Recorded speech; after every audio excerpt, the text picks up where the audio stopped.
시청자 여러분 안녕하십니까? VOA 뉴스입니다. 미국 정부가 북한의 불법 금융 활동에 연루된 회사들의 자금을 민사소송을 통해 잇따라 몰수하는 조치를 취하고 있습니다. 북한과 거래하면 어느 나라의 어떤 기업이든지 자산을 압류할 것이란 강력한 경고라는 분석입니다. 조은정 기자의 보도입니다. 대량 살상 무기 확산과 관련된 북한의 불법 금융 활동을 차단하기 위한 미국의 잇따른 민사 몰수 소송은 사법적 관할 지역을 넓혀 북한 지원 세력들에게 보내는 경고 메시지라는 분석이 나왔습니다. 하버드대 벨퍼 센터의 에런 아놀드 연구원은 최근 미국의 북한 연루 기업들에 대한 민사 몰수 소송들을 분석해 이같이 밝혔습니다. 특히 자금 몰수 대상이 제3국에 있더라도 미국 내 대리 계좌에 있는 자금을 압류하기 때문에 민사 몰수 소송은 국경을 넘어 사법적 효력을 발휘한다는 것입니다. If you are working with North Koreans and you think that you're safe overseas in a foreign jurisdiction, the U.S. prosecutors can still put your assets in jeopardy. 실제로 미국은 2016년 중국의 단둥 홍샹을 상대로 한 북한 관련 첫 민사 몰수 소송으로 파장을 불렀으며 이후 2017년 중국의 민정과 단둥지청, 싱가포르 소재 벨머 매니지먼트, 올해는 중국과 싱가포르 소재 3개 회사에 북한과 거래하며 돈 세탁을 한 혐의로 자산 몰수 소송을 제기했습니다.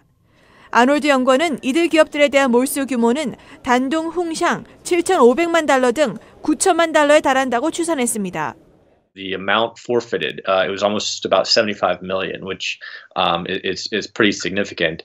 And I also think it's significant because this is one of the few cases where we've seen China actually take a concerted effort to kind of begin to shut down that type of activity. 아놀드 연구원은 그러면서 이 같은 조치는 북한의 불법 금융활동 차단 효과와 함께 해당 기업 국가들의 반발을 부를 수 있다고 우려했습니다. 미국이 치해법권적 소송을 진행할 경우 중국 등이 반발해 북한 문제 협조가 더 어려워질 수 있다고 지적했습니다. VOA 뉴스 조은정입니다. 올 한 해 북한 문제와 관련해 가시적인 성과는 미북 정상회담이지만 실제 북한의 비핵화는 진전이 없었다고 전문가들이 평가했습니다. 북한이 주장하는 비핵화는 과거와 달라지지 않았다는 겁니다. 김칸희 기자입니다. 도널드 트럼프 대통령과 북한 김정은 위원장이 싱가포르에서 만나 비핵화를 논의한 것은 큰 성과로 꼽힙니다. 한 번도 만나지 못한 양국 정상이 비핵화를 톱다운 형식으로 다뤘다는 점을 주목할 만하다는 것입니다. No other president other than President Trump, I don't think could have done what's been done. And we can characterize them as unconventional, experimental, top-down diplomacy. 그러나 회담 후 북한이 약속한 비핵화 조치는 미미했다는 평가가 이어집니다. 풍계리 핵실험장 폐쇄와 동창리 엔진 시험장 폐기는 검증 없는 북한의 일방적인 조치였으며 비핵화 시간표도 제시하지 않았다는 것입니다.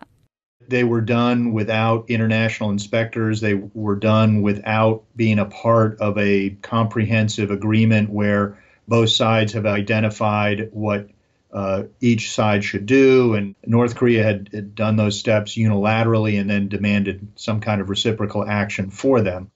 이어 북한은 비핵화를 위한 구체적 조치 없이 종전선언과 제재 완화를 상응 조치로 요구하며 버텼다고 지적했습니다. 실무회담을 거부하고 미북 정상회담을 통해 큰 양보를 얻으려고만 해 상황을 더 꼬이게 했다는 것입니다.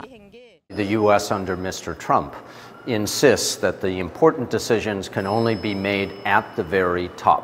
The North Koreans have no incentive to engage at the working level. 싱가포르 회담 이후 제재를 느슨하게 했던 것은 미국의 실책으로 지적됐습니다. 전문가들은 또 북한은 최근 비핵화를 미국의 핵 위협 제거라면서 핵 포기 의사가 없는 속내를 그대로 드러냈다고 평가했습니다. VOA 뉴스 김칸희입니다. 마이크 폼페오 국무장관이 브라질과 콜롬비아를 방문해 북한 문제 등을 논의할 것이라고 미 국무부가 밝혔습니다.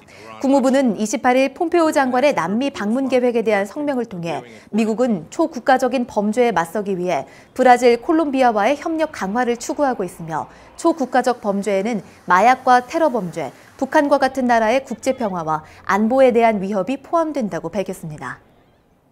북한이 올해 선박 안전검사를 단 한 건도 통과하지 못한 유일한 나라로 나타났습니다.